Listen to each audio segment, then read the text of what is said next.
Papua itu bukan tempat pengasingan atau pembuangan. Bapak Ibu mungkin udah sering baca berita tentang saya. Oh, Gibran diasingkan di Papua. Tidak, itu enggak benar. Gibran bantah diasingkan ke Papua, ini bukan tempat pembuangan.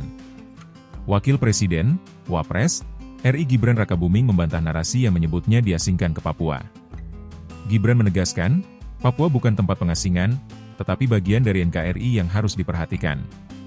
Dan tadi saya tekankan juga, Papua itu bukan tempat pengasingan atau pembuangan, kata Gibran saat bertemu sejumlah tokoh adat dan masyarakat Papua di Manokwari, Papua Barat, Selasa, 4 November 2025. Gibran lantas menceritakan bahwa dirinya pernah disebut diasingkan ke Papua karena mendapat tugas untuk mengurus wilayah Bumi Cenderawasih.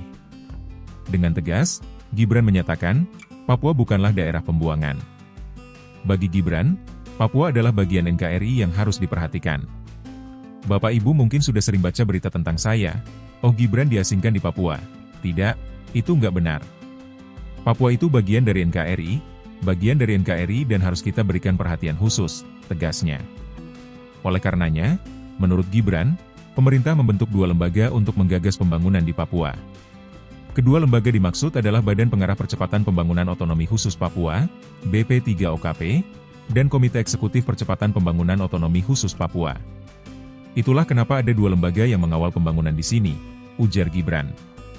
Papua itu bukan tempat pengasingan atau pembuangan. Bapak Ibu mungkin udah sering baca berita tentang saya.